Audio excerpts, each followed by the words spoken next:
1 Mori Atas. Mari kita masuk pelan-pelan. Lingkungan sekolah SMA Negeri 1 Mori Atas.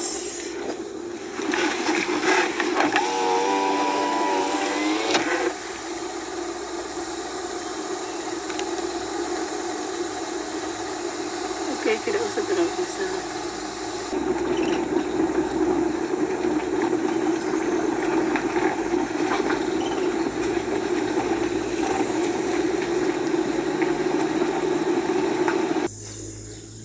Mari kita ke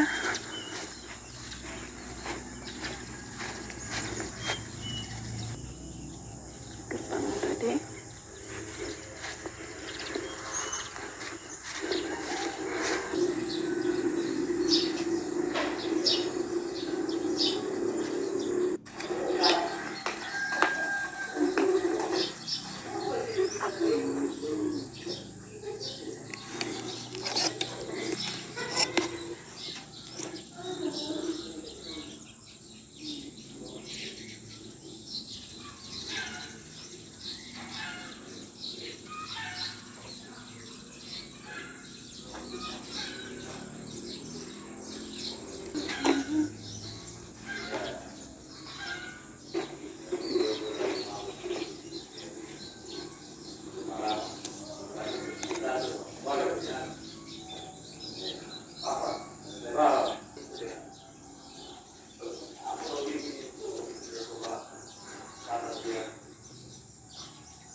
Ya, itulah sekilas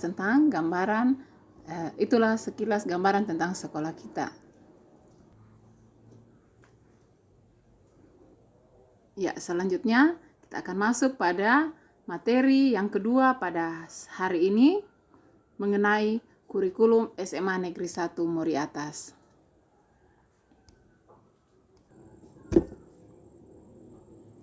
Ya, kita akan masuk ke materi what is this? Ya, kita lanjut. Maaf untuk gangguannya tadi. Ya, kita akan masuk ke materi kedua pada saat ini mengenai kurikulum di SMA Negeri 1 Mori Atas. Ya, tentunya anak-anak, sebelumnya Ibu ingin memperkenalkan diri lebih dahulu. Nama Mary Jane SPD, Ibu berdomisili di Desa Tomata, dan saat ini Ibu mengajar sebagai guru bahasa Inggris di SMA Negeri 1 Mori Atas. Ya, salam kenal semuanya. Selamat datang di SMA Negeri 1 Mori Atas. Ya, kita akan masuk pada materi yang pertama.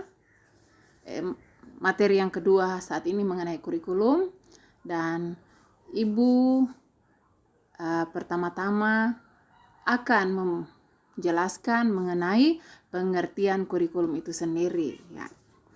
Jadi di sini dikatakan kurikulum adalah seperangkat rencana dan pengaturan yang digunakan sebagai pedoman kegiatan pembelajaran untuk mencapai tujuan sesuai dengan Undang-Undang Nomor 20 Tahun 2003.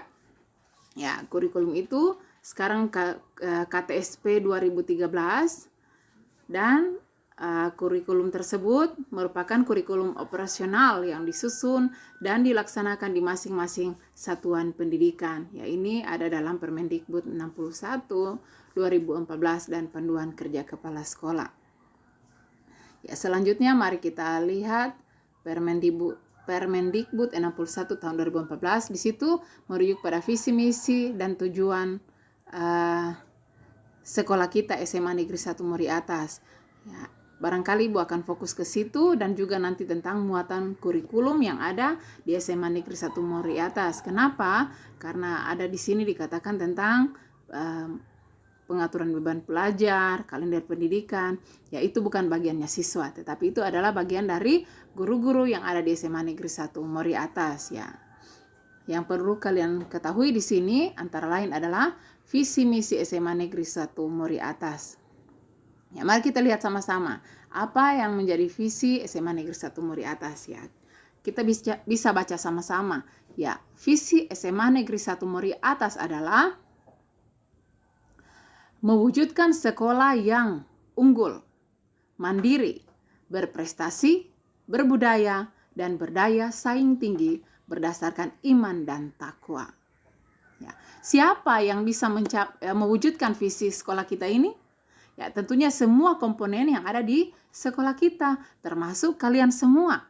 Ya, kalian semua harus bisa setelah lulus SMA ini harus bisa menjadi orang yang mandiri, berprestasi, memiliki berbudaya baik dan memiliki daya saing berdasarkan iman dan takwa. Tentunya dalam sikap perilaku kita sesuai dengan iman dan takwa kita, ya, baik sikap sosial kita maupun sikap spiritual kita. Itulah yang ingin diwujudkan oleh sekolah kita, yang menjadi visi sekolah kita. Selanjutnya mari kita lihat visi SMA Negeri 1 Muri Atas atau visi sekolah kita.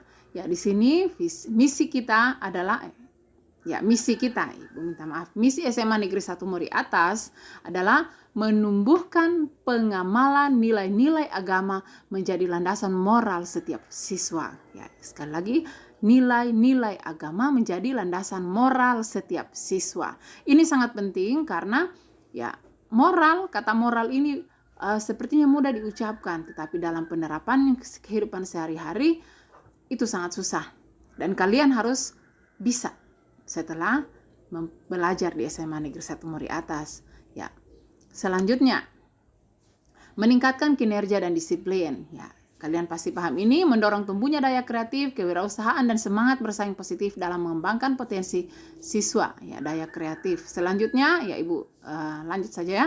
Menggali potensi sumber daya sekolah, mengoptimalkan dan mengembangkan potensi setiap siswa dalam pembelajaran, mengoptimalkan peran serta masyarakat dalam mendukung kemajuan program sekolah, menerapkan manajemen keterbukaan dengan melibatkan seluruh aparat sekolah, menciptakan kondisi sekolah yang bernuansa agamis, berbudaya, dan berbudi pekerti luhur. Ya. Yang terakhir ini Ibu perlu kita bahas, menciptakan kondisi sekolah yang bernuansa agamis, berbudaya, dan berbudi pekerti luhur. Seluruh warga sekolah tentunya punya agama, tetapi bagaimana penerapannya dalam kehidupan kita setiap hari, dalam sikap dan perilaku kita. Kemudian budaya yang seperti apa yang harus kita pelihara? Ya tentunya yang baik. Ya, banyak yang bisa saya rasa tadi dalam materi 1 di materi keagamaan, baik itu kita harus memiliki rasa toleransi, saling sopan, saling menghargai, yaitu semua budaya yang harus kita pelihara, dan berbudi pekerti luhur. Ya, berbudi pekerti luhur. Ya, itu yang menjadi misi sekolah kita. Tentunya kalian ingin menjadi orang seperti itu kan?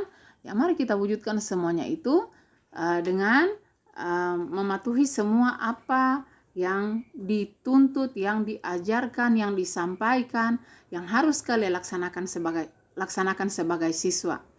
Ya. Terutama dalam menerapkan setiap ajaran, nasihat, dan juga ilmu yang kalian perolah selama berada di sekolah ini nanti. Ya, selanjutnya selain visi dan misi tentunya ada tujuan dari sekolah kita SMA Negeri 1 Muri Atas. Ya, secara lebih rinci tujuan SMA Negeri 1 Muri Atas Kabupaten Morowali Utara, Provinsi Sulawesi Tengah adalah sebagai berikut. Membentuk peserta didik yang memiliki ketakwaan terhadap Tuhan Yang Maha Esa dan mampu mengamalkan ajaran dan keyakinannya dalam kehidupan sehari-hari. Membentuk, ya kata dibentuk. Ya, dari rumah kita diajar sampai di sekolah kita diajar, dan kita harus bisa terbentuk menjadi pribadi yang bertakwa kepada Tuhan Yang Maha Esa. Bukan hanya bertakwa saja, tetapi juga mengamalkan ajaran sesuai dengan keyakinan kita masing-masing dalam kehidupan kita setiap hari. Selanjutnya, menyediakan sarana prasarana pendidikan yang memadai, itu salah satu tujuan. Ya, melaksanakan proses belajar mengajar secara efektif dan efisien sesuai dengan tuntutan kurikulum 2013 dengan menerapkan pembelajaran saintifik yang mencakup domain sikap, pengetahuan, dan keterampilan serta melakukan penilaian autentik. Ya, walaupun sekarang masih pandemi COVID, tentunya semuanya berusaha, guru akan memberikan pembelajaran yang efektif dan efisien sehingga para siswa boleh melakukan pembelajaran dengan baik.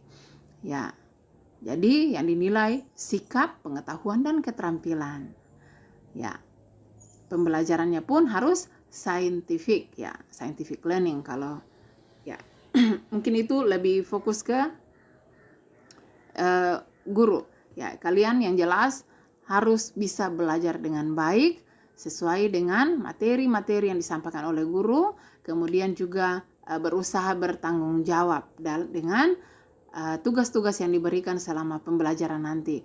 Selanjutnya, ya barangkali Ibu baca saja ini karena banyak meningkatkan kinerja masing-masing komponen sekolah, ya, baik kepala sekolah, tenaga pendidik, tata usaha, peserta didik, dan komite sekolah. Ya, peserta didik dan komite sekolah, ya, kalian peserta didik dan juga orang tua kalian semuanya. Untuk apa? Untuk bersama-sama melaksanakan kegiatan yang inovatif sesuai dengan tugas pokok dan fungsi atau tupoksi masing-masing. Ya, selanjutnya meningkatkan program ekstrakurikuler dengan mewajibkan kegiatan kepramukaan bagi seluruh warga melalui kegiatan gugus depan pengenalan lingkungan sekolah.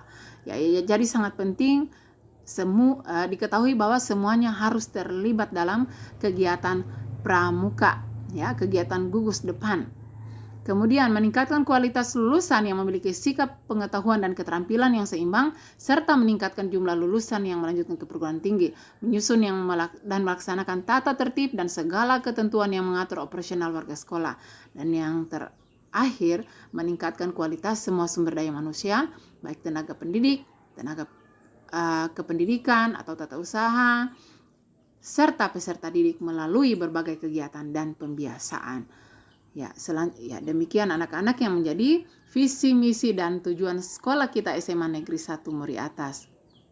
Ya, sekarang mari kita lihat profil sekolah kita. Ya, semuanya tahu profil sekolah namanya SMA Negeri 1 Muri Atas, Jalan Tarik Mata nomor 369 Desa Tomata, Kecamatan Muri Atas, Kabupaten Morowali Utara, Sulawesi Tengah 94665. Dan kepala sekolah kita semua sudah tahu? Ya, tadi sudah ada pengenalan toh. Ya, ini identitas kepala sekolah, nama Bapak dengan hormat saya sebutkan Bapak Dr. Andus Asweros Lagombi. Ya, sekarang setelah kalian tahu semua tentang sekolah, visi misi sekolah, tujuan sekolah, Ibu akan masuk ke struktur kurikulum.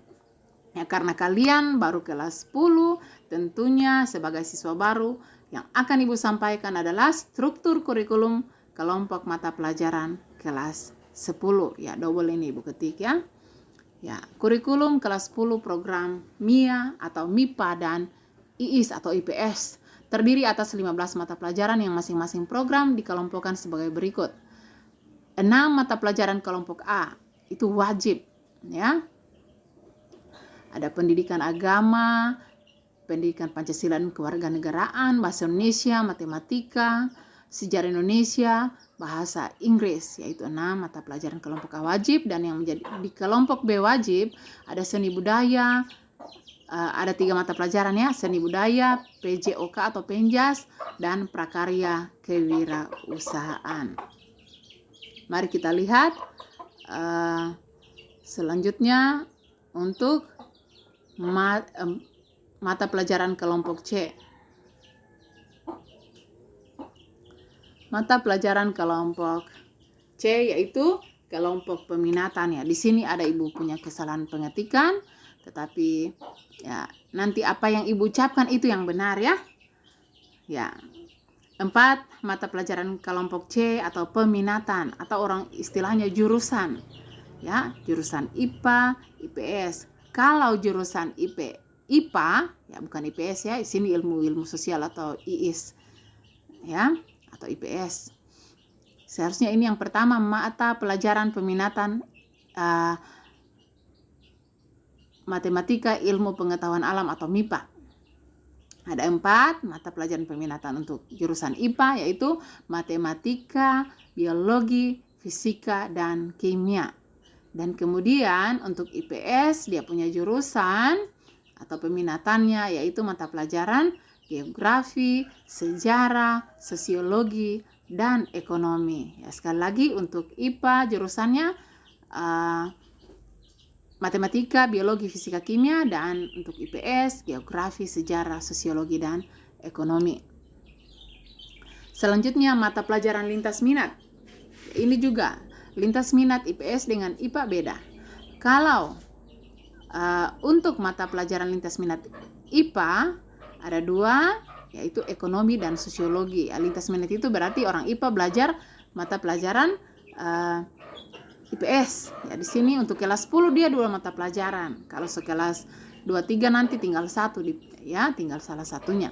Ya, jadi untuk kelas IPA, ekonomi dengan sosiologi, dan untuk lintas minat kelas IPS. Aduh, Ibu yang salah ini ya. Ketik agak error. Mata pelajaran lintas minat untuk kelompok mata pelajaran IPS. Ya, orang IPS lintas minatnya dia belajar kimia dan biologi.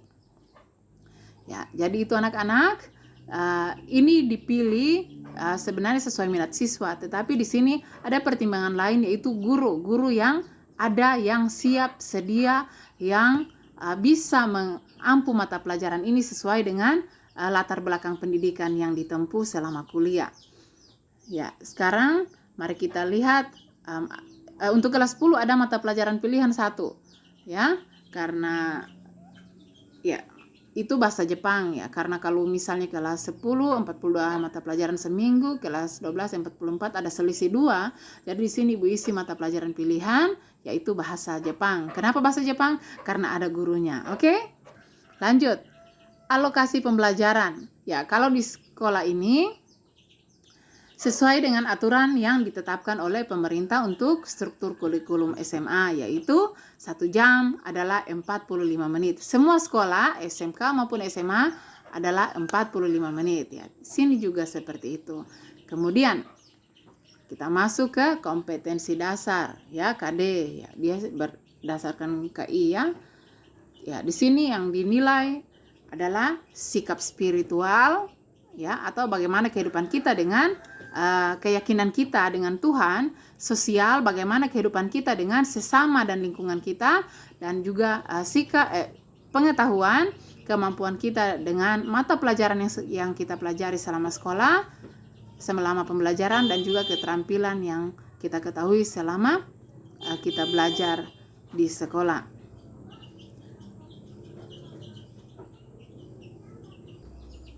Ya. Selanjutnya tentang muatan kurikulum. Ya, muatan kurikulum SMA Negeri 1 Mori Atas meliputi sejumlah mata pelajaran yang keluasan dan kedalamannya sesuai dengan standar kompetensi dan kompetensi dasar yang ditetapkan oleh BSNP dan muatan lokal. Ya, muatan lokal yang dikembangkan oleh sekolah serta pengembangan diri. Ya, tetapi saat ini muatan lokal tidak bisa dilaksanakan karena sudah ada prakarya dan kewirausahaan. Ya, untuk eskul. Ya, eskul tujuannya untuk mengembangkan potensi, bakat, minat, kemampuan, kepribadian, kerjasama, dan kemandirian peserta didik secara optimal dalam rangka mendukung pencapaian tujuan pendidikan nasional. Dan bentuk kegiatan eskul di SMA Negeri 1 Mori Atas antara lain kegiatan eskul wajib, yaitu kepramukaan. Jadi ini pramuka wajib untuk dilaksanakan oleh semua siswa. Kenapa? Karena dia ekskul wajib yang penilaiannya ada di laporan pendidikan.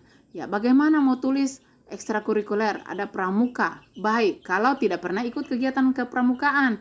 Ya, karena itu diingatkan nanti ketika kalian sudah bisa ketika kita sudah bisa tatap muka di sekolah, ya semua siswa kalau memang sudah ada kegiatan kepramukaan dilaksanakan, semua siswa supaya masuk mengikuti kegiatan tersebut. Kemudian ada juga ekskul pilihan. Ekskul pilihan itu bisa ada olahraga, ada seni. Kalau olahraga ya ada bola, ada voli, ada basket, dan fasilitasnya ada di sekolah, ada lapangannya, ada bolanya, ya ada netnya. Kemudian untuk seni budaya ada juga seni vokal, tari kreasi dan tari modern. Dan ini ada yang sudah profesional yang bisa melatih. Jadi ekskul ini bisa dilaksanakan. Ya. Selanjutnya dalam bidang keagamaan, ya biasanya dilakukan ceramah keagamaan saat Maulid Nabi, Maulid Nabi Muhammad SAW, dan atau dalam untuk Kristen biasa dilaksanakan ibadah retreat Paskah atau Natal. Ya, selanjutnya KKM ketuntasan kriteria minimal dan remedial serta pengayaan. Ya, untuk KKM saja. Ya, untuk KKM semua siswa harus tuntas pada saat pengisian raport, dan ketuntasan itu ditentukan dengan KKM setiap mata pelajaran. Setiap mata pelajaran memiliki KKM terendah. Ya. Jadi kalau nilainya kalian tidak sampai KKM, misalnya KKM 65 untuk mata pelajaran bahasa Inggris kelas 10 misalnya, nilainya kalian nanti tetap cuma 65, berarti standar itu nilainya C. Kalau mau suka dapat B, Anda harus nilai ke 75. Ya, supaya dapat B harus 75 ke atas nilainya. Kalau suka dapat A harus 85 ke atas. Oke? Ya, harus tuntas. Kalau nilainya nanti di bawah 65, berarti tidak sampai di KKM, Anda nilainya tidak tuntas. Kalau tidak tuntas, ya tinggal tunggu-tunggu. Guru mau kasih remedial dan pengayaan. Ya. Tapi itu yang bisa dilakukan pada saat pembelajaran. Karena itu sangat diharapkan untuk setiap siswa bisa proaktif. Ya, jangan dikejar-kejar guru. Ya, guru ada terus di sekolah. Kalian harus bisa menghubungi guru. Apalagi saat pandemi begini, silakan hubungi guru kalian, entah itu melalui chat atau bisa mengeceknya di sekolah. Nah, sekarang kriteria kenaikan kelas. Ya, semua kalau masuk sekolah, masuk kelas 10, 11, ingin selalu naik kelas. Tetapi bagaimana supaya bisa naik kelas? Kamu harus tahu dari sekarang, oke? Jangan selalu dianggap remeh itu pembelajaran. Kenapa? Guru juga melakukan persiapan dan kalian juga harus bisa menyiapkan diri dan melakukan apa yang bisa kalian lakukan. Termasuk pada saat pandemi seperti ini, tentunya guru sudah berusaha agar supaya bisa maksimal dan kalian juga diberikan pembelajaran yang terbatas, ya. Karena keterbatasan segala sesuatunya di masa pandemi. Ya, jadi mari kita lihat kriteria kenaikan kelas atau 3K, triple K. Yang pertama, peserta didik harus memiliki nilai sikap spiritual dan sikap sosial minimal baik. Tadi sudah Ibu jelaskan di KD. Ya. Sikap spiritual dan sikap sosial, ya. Sikap spiritual itu seperti apa? Ya, tentunya Ibu guru atau Pak guru kalian akan mengetahui kalian bagaimana dalam kehidupan keagamaan kalian. Apakah rajin ibadah, rajin masuk masjid, rajin pergi ke gereja, ya. Kemudian bisa sembahyang, ya di sekolah mau ikut pelajaran agama, jangan pelajaran agama tidak mau diiko. Giliran matematika atau fisika diiko. Itu ketahuan kan juga. Ya, kemudian sikap sosial. Sikap sosial tadi bilang bagaimana kita berperilaku sopan, peduli, santun, jujur dengan orang lain, dengan lingkungan kita. Ya, jadi kita harus bisa jujur, bisa harus punya sikap yang baik. Ya, jelas perilaku kita, karakter kita menunjukkan bahwa kita memiliki sikap yang baik kepada sesama kita. Bagaimana kita berperilaku kepada guru, kepada teman kita, kepada orang tua kita. Jangan di sekolah guru kalian hargai, tetapi di rumah orang tua kalian perlakukan dengan tidak sopan. Atau sebaliknya, di rumah kalian sangat takut kepada orang tua, tetapi di sekolah kalian menunjukkan perilaku bagaimana kalian tidak menghargai guru kalian. Kemudian bagaimana mungkin teman kalian ejek, kalian rendahkan, atau kalian egois, ya maunya didengar, ya seolah-olah menjadi penguasa, ya membuli teman. Ya, itu merupakan salah satu sikap-sikap sosial yang bisa dilihat. Kalau kalian berperilaku sosial baik, maka nilai kalian juga akan baik. Oke? Selanjutnya, peserta didik harus menyelesaikan seluruh program pembelajaran dalam 2 semester pada tahun pelajaran yang diikuti. Jadi, semester 1 harus lulus, semester 2 juga harus punya nilai yang bagus, ya. Jadi 2 semester harus punya nilai semua. Jangan sampai ada nilainya yang tidak ada. Tentunya dia bermasalah pada saat proses kenaikan kelas. Lanjut. Deskripsi kegiatan ekstrakurikuler pendidikan kepramukaan minimal baik sesuai dengan kriteria yang ditetapkan oleh satuan pendidikan. Ya, artinya semua harus ikut pramuka supaya dapat nilai baik. Ya, jadi ini juga masuk dalam kriteria kenaikan kelas. Kepramukaan harus baik. Lanjut, peserta didik dinyatakan tidak naik kelas 11 apabila tidak mencapai KKM lebih dari 3 mata pelajaran. Ya, tadi Ibu bilang tentang KKM toh. Kalau sampai 3 mata pelajaran tidak tuntas, misalnya ada matematika, ada bahasa Inggris, ada lintas minat ekonomi, 3 ini tidak tuntas, kamu tidak bisa naik kelas, ya. Kalau 2 masih boleh naik kelas atau 1, tapi kalau sudah ya sampai 3, ya, lebih dari 3 berarti tidak bisa naik kelas. Lebih dari 3 mata pelajaran. Kalau soal 4 berarti ngananya tidak bisa naik kelas. Oke? Ya, next. Peserta didik dinyatakan tidak naik kelas 11. Oh, ya 11 tadi ya. Sekarang 12. Ya, berarti untuk kelas 11 ke 12 ini apabila tidak mencapai kriteria ketuntasan minimal lebih dari 3 mata pelajaran. Ya, sama ya. Tidak naik kelas kalau tidak mencapai KKM lebih dari 3. Kemudian peserta didik memperoleh nilai minimal baik pada penilaian akhir tahun pelajaran untuk seluruh mata pelajaran agama dan akhlak mulia, kelompok kewarganegaraan dan kepribadian, kelompok mata pelajaran estetika dan kelompok mata pelajaran PJOK dan kesehatan. Ya, jadi anak-anak, kalau agamanya tidak baik, ya, atau mungkin ya kalau ya masih yang jelas tidak tuntas. Kalau agama tidak tuntas, agama saja ya tidak tuntas, tidak bisa naik kelas. Kenapa itu penting? Kenapa di situ kita belajar banyak tentang karakter, tentang moral, tentang cara hidup dan segala macam, tentang keimanan kita, tentang kehidupan kita dengan Tuhan. Kalau kita tidak lulus itu, kita tidak bisa naik kelas. Ya. Kemudian kita tidak tuntas PPKN. Tidak tuntas PKN, kalian tidak bisa naik kelas. Kenapa? Di situ kita belajar tentang bagaimana kita menghormati negara kita, ya. Pendidikan kewarganegaraan, bagaimana menjadi warga negara yang baik. Nah, kita harus tuntas itu. Kemudian mata pelajaran penjas. Ya, harus tuntas penjas. Tidak boleh dapat tidak tuntas.